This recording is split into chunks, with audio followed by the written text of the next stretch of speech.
Posadist greetings to you, one and all, my friends and comrades. This is your Comrade Communicator. Coming to you, well, I'll be honest for once, from my bedroom, okay? I'm coming from my bedroom. I'll contradict this in a later vlogcast. But, well, let's start with this. This isn't what it looks like. I'm not about to sell you vitamins, alright?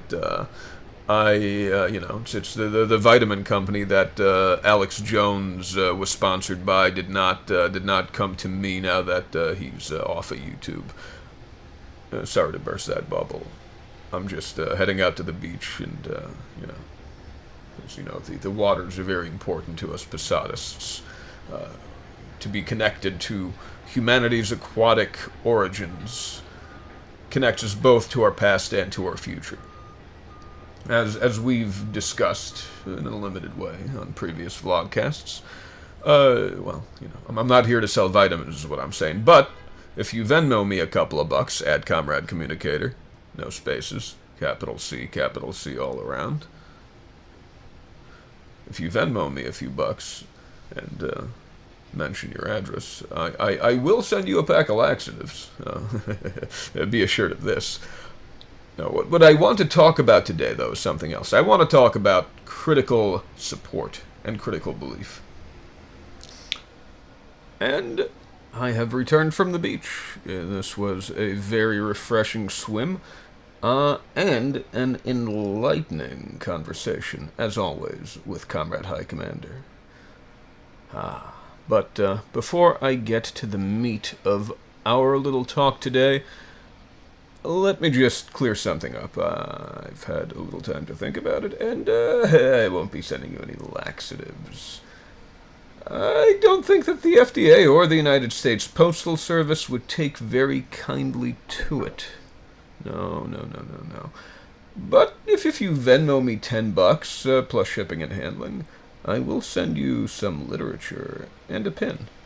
Well, now that we have that out of the way, let's get to the matter at hand. Critical support and critical belief. Well, critical support, right? You've heard anti-imperialists, as they call themselves. We refer to them as alt-imperialists. You've heard anti-imperialists bandy that phrase a lot. Critical support for Bashar al-Assad. Critical support for Myanmar Gaddafi.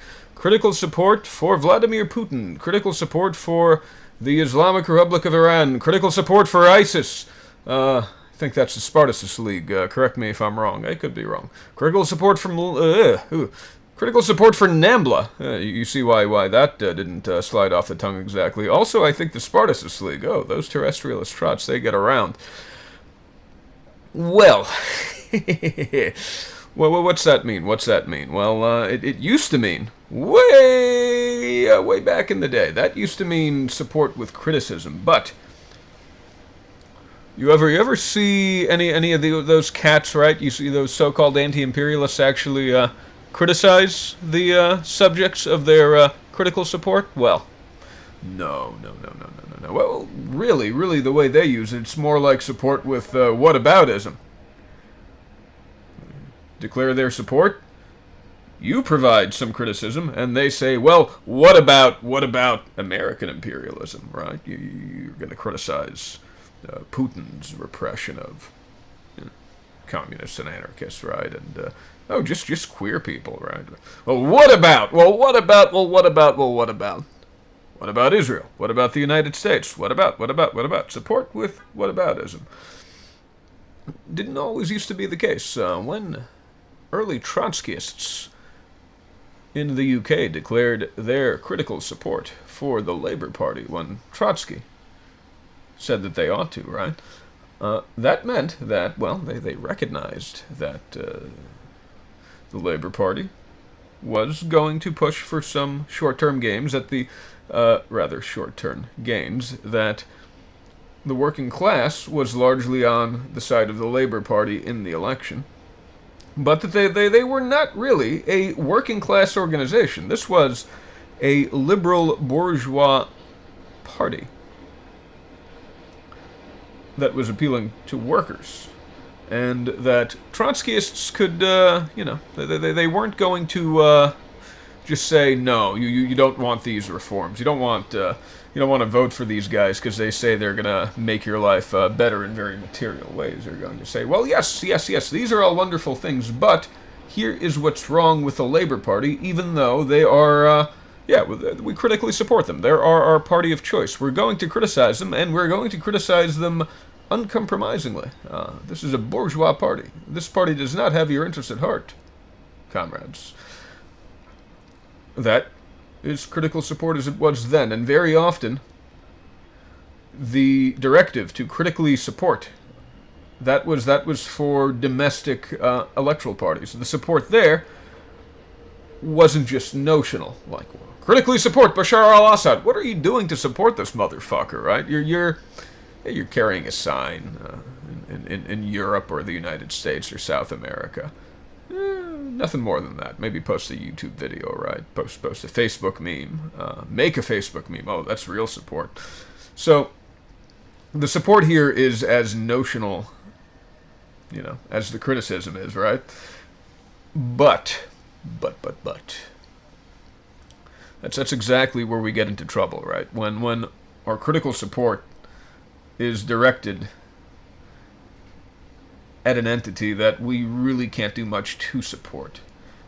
The Trotskyist critical support for the Soviet Union usually, well, what are you going to do to support the Soviet Union from the United States, critically or otherwise, or from England, or from, well, that's a real question. As support becomes notional over time, so does criticism. And some have suggested that the attraction of critical support as a field of activity, because some people, that's all they do, they critically support things, is that one is putting all of their political energy into something that they can't actually have any effect on, right? It's purely notional. It's purely a moral stand that you take, while paradoxically completely throwing away any moral principles, any political integrity that you have in order to provide this very notional support with notional criticism. No one's going to say, well, what are you doing in Syria? You're taking a stand. If you have critical support for even a ridiculous bourgeois electoral party, an electoral platform, well, you might be called upon to actually do something about it, God forbid. So there's critical support. It's a statement of support provided in order to satisfy some kind of political imperative, some kind of let's say psychological realpolitik. That gets us to critical belief, friends and comrades. You might not believe that there are aliens visiting Earth. You might not believe that they're communists, though we can prove it. We'll get to that in another vlogcast. We can most certainly prove it. But there is no other clearly articulated path to communism or socialism. And try to prove me wrong here. Try to give me one that isn't either contact with an extraterrestrial civilization that can help us along, or trying to rebuild after capitalism collapses in the climate catastrophe and or nuclear war. The two are not mutually exclusive, and they're coming. There really isn't another path, especially before the collapse, right? Because that's coming very soon. So we are called upon, if we are to still maintain socialism and communism as a goal, to critically believe in the space comrades. Belief with criticism is one way you could see it is. I believe in the comrades from outer space and our space comrades because I must, but I am still not the kind of person who just outright believes in flying saucers. This is political expediency. I critically believe in the space comrades. Just like you can say, well, I am not a fascist. I'm not a fascist, but I support Bashar al-Assad, who basically is, because blah, blah, blah, geopolitics, America bad, Russia good. Another neoliberal dictator that, for some reason, I support because of political expediency. Let's not get into that. On the other hand, it is also belief with whataboutism. I believe in the space comrades, you might say. And your friend says, well, that's crazy, that's ridiculous. And you say, well, what about your belief that your little Marxist-Leninist sect is going to be the revolutionary vanguard? What about your belief that Bernie Sanders is going to bring socialism? What about your belief that revolution is behind the next burning dumpster? See? It works. And it's necessary, because if we are going to work to contact the space comrades, we must at least espouse a critical belief in them. Prove me wrong? You can't, because it's true. Now, and if we're going to work towards communism on Earth, while avoiding the nuclear war, while avoiding or rolling back the environmental catastrophe, we need the space comrades. There you go, friends and comrades. I'm sure I've convinced you.